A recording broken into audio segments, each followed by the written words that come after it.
অল্প অল্প গুড় দিয়ে ভালো করে মিক্স করতে হবে। দেখো আমি অল্প অল্প গুড় দিয়ে করছি, যতটা লাগবে ততটাই দেবো। আমি 1 বাটি দিয়েছি, 1 বাটি ময়দা নিয়েছিলাম, 1 বাটি গুড় দিয়েছি। ভালো করে মিশিয়ে দিলাম।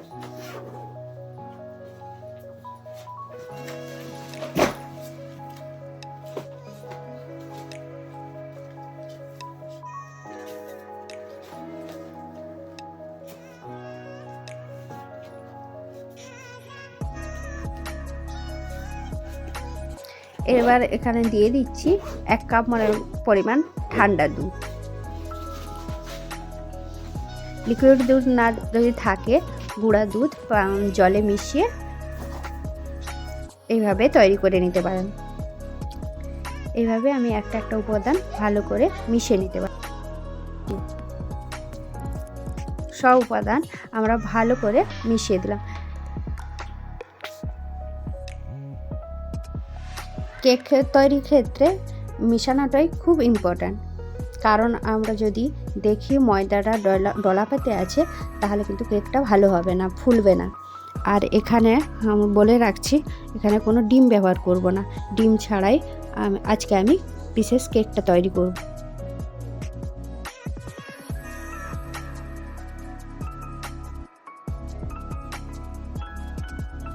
দেখো আমি ভালো করে মিশিয়ে নিচ্ছি।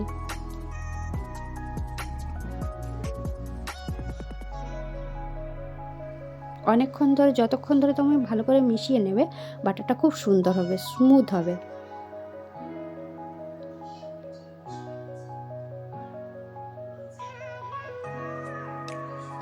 তারপর আমি এখানে একটু তেল মিশিয়ে নিচ্ছি। এখানে আপনারা যে কোনো তেল দিতে পারেন, সানফ্লাওয়ার তেল, সাদা তেল বা যাই দিতে পারেন।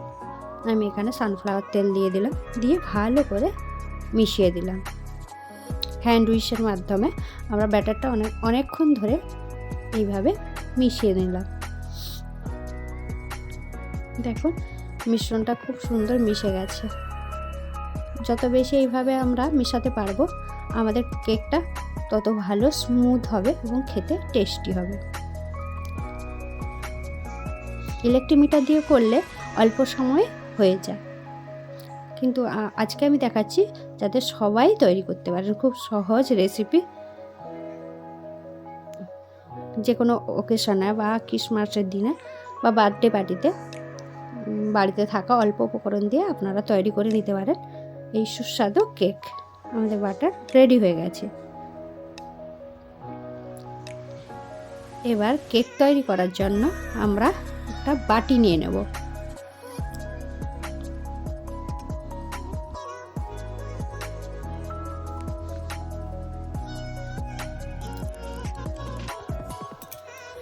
বাটিটা ভালো করে ধুয়ে নিয়েছি। বাটিতে আমি একটু অল্প তেল ব্রাশ করে নিচ্ছি। দেখো ভালো করে তেল একটু ব্রাশ করে নিচ্ছি।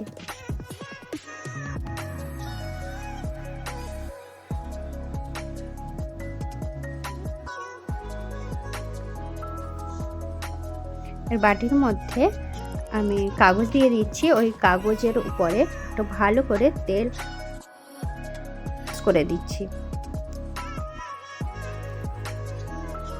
এই তেল এবং কাগজ দেওয়ার কারণ আমার কেকটা যখন হয়ে যাবে ওটা ওঠাতে খুব সহজ হবে। ভালো করে ব্রাশ করে নিচ্ছি। দেখো তেল দিয়ে ভালো করে ব্রাশ করে নিচ্ছি।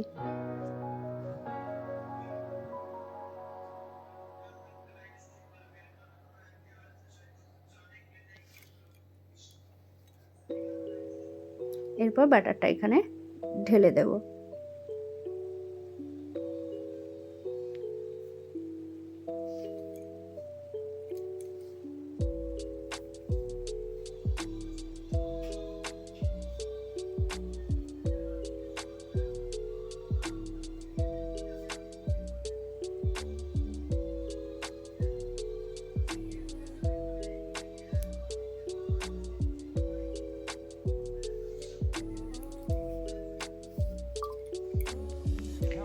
খুব সাবধানে আস্তে আস্তে বাটারটা ঢেলে দেবো।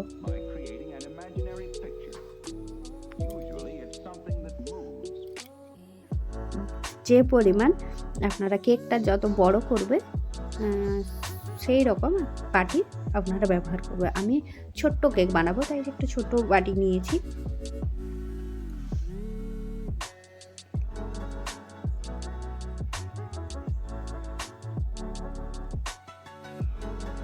এবং যে আকৃতি কেক তৈরি করতে চান, যে লাভ বা অনেক রকমের শেপ তৈরি করতে চান, সেই শেপ অনুযায়ী বাজারে কিনতে পাওয়া যায়, কিনে নিতে পারেন। পুরো বাটারটা এখানে আমি ঢেলে দিয়েছি। এইভাবে একটু ড্যাপ ড্যাপ করে নেব, যাতে দু সাইড থেকে এইভাবে করে দেব, যাতে কোনো বাবলস থাকবে না। এবার দু সাইডটা এভাবে দিতে হবে।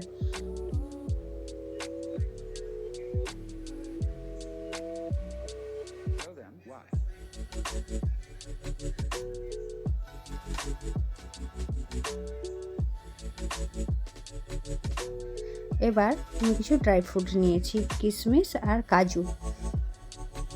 আপনাদের যেভাবে পছন্দ আপনারা দিতে পারেন। আমার কাছে কাজু আর কিশমিশ ছিল, আমি সেটা দিয়ে দিচ্ছি।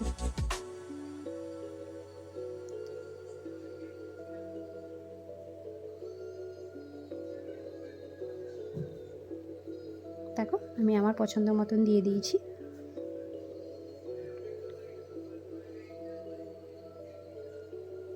আপনারা চাইলে মিশিয়ে দিতে পারেন বা উপরে সাজিয়ে দিতে পারেন। এবার বাদামগুলোকে ভেঙে কুচি কুচি করে দিতে পারেন। এবার গ্যাসের মধ্যে বসানোর পালা। কেক আমরা চাইলে প্রেসার কুকারেও তৈরি করতে পারি, বা রাইস কুকারে করতে পারি, বা মাইক্রোওয়েভ যে কোনো নর্মাল হাঁড়িতেও তৈরি করতে পারি। বড় যে কোনো আকৃতির একটা পাত্রে, যেটা ঢাকনা ভালো মতো বসে, এই ধরনের একটা পাত্র নিতে হবে। আমি একটা বড় পাত্র বসিয়ে দিয়েছি, খুব হিট করে নিয়েছি। ও ভিতরে দেব লবণ আর একটা স্ট্যান্ড, খুব গরম করে নিয়েছি।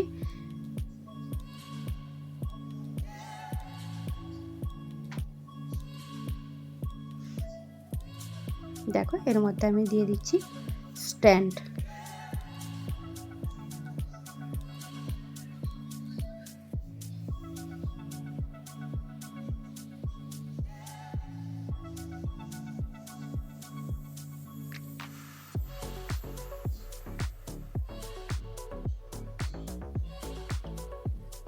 এবার তার উপরে বাটিটা খুব সাবধানে আস্তে করে বসিয়ে দিচ্ছি, সমান যেন হয় এই বিষয়টা খেয়াল রাখতে হবে। 5 মিনিট ভালো করে গরম করে নিয়েছি। এবার ঢাকনাটা দিয়ে ঢেকে আমি 30 মিনিট রান্না করে নেব। ভালো করে ঢাকনা দিতে হবে যাতে ছিদ্র না থাকে। দেখো আমি 30 মিনিটের পর খুলে দেখাচ্ছি তোমাদের সঙ্গে। এই দেখো পুরো কেকটাই তৈরি হয়ে গেছে। আমি একটা চামচ বা কাঠিগুলো হয়, ওই কাঠি ছুরি কিছু দিয়ে তোমরা এইভাবে ঢুকে দেখে নিতে পারো যে হয়ে গেছে নাকি। দেখো চামচে আমার একটু লেগে নেই, মানে আমার কেকটা তৈরি।